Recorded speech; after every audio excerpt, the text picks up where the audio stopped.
Hello viewers, আসসালামু আলাইকুম। সবাইকে ওয়েলকাম জানাচ্ছি নতুন আরেকটি এপিসোড দেখার জন্য। আজকে তৈরি করে দেখাবো রমাদান স্পেশাল চিকেন পাকোড়া। কয়েকটি উপকরণ হাতের কাছে থাকলে মাত্র 10 মিনিটেই তৈরি করে নিতে পারবেন এই চিকেন পাকোড়া। ওপরের দিকটা একেবারে ক্রিস্পি আর ভেতরের দিকটা একদম জুসি।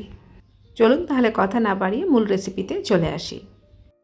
পাকোড়া তৈরির জন্য মুরগির বুকের মাংস নিয়েছি হাড় ছাড়া 300 গ্রামের মতো। আর মাংসের পিসগুলোকে এরকম ছোট করে কেটে নিয়েছি।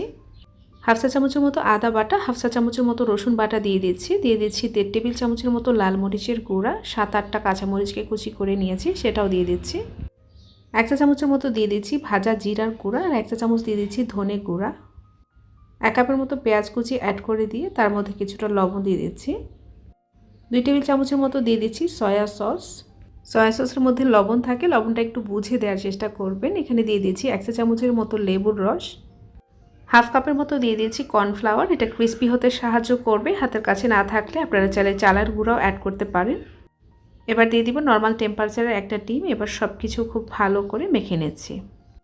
সব কিছু ভালো করে মাখানো হয়ে গেলে এবার এটার বাইন্ডিংসের জন্য দিয়ে দিয়েছি 3 টেবিল চামচের মতো বেসন। এবার সব কিছুকে খুব ভালো করে মেখে নেব। মেখে নেওয়ার পর এরকম ছোট ছোট করে একটু পাকোড়ার শেপ দিয়ে নেব। আর প্রত্যেকটি পাকোড়ার শেপের মধ্যে 1 থেকে 2 পিসের মতো চিকেন দিয়ে দিচ্ছি। একটা ফ্রাই প্যানে কিছুটা পরিমাণ তেল গরম করে নিয়েছি। আর চুলার আঁচটা কিন্তু একদম বাড়িয়ে দেওয়া যাবে না, এতে করে পাকোড়াগুলো উপর থেকে কালার চলে আসবে আর ভেতরটা কাঁচা থেকে যাবে। চুলার ফ্লেমটা মিডিয়াম টু লো হিটে আছে আর আমি সবগুলো পাকোড়া এভাবে দিয়ে দিচ্ছি।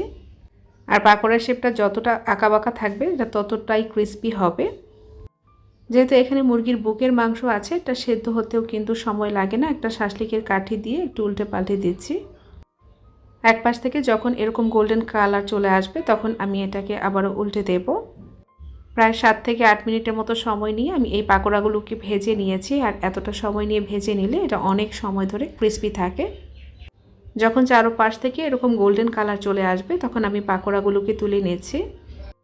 সবগুলো পাকোড়া একসাথে না দিয়ে এইরকম বেঁচে বেঁচে করে ভেজে নেবেন। আমি এক ব্যাচ ভেজে নিয়েছি। এবার আমি বাকি পাকোড়াগুলো একই উপায়ে ভেজে নেব।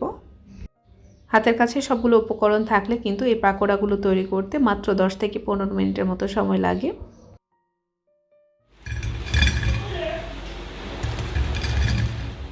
ওপরের দিকটা একেবারে ক্রিস্পি, ভেতরটা একদম জুসি, খেতে কিন্তু অসম্ভব মজা। রমাদানের ইফতারিতে কিংবা বিকেলে চায়ের আড্ডায় বা বাচ্চাদের স্কুলে টিফিনের জন্য এভাবে ঝটপট উপায় তৈরি করে দিতে পারেন চিকেন পাকোড়া।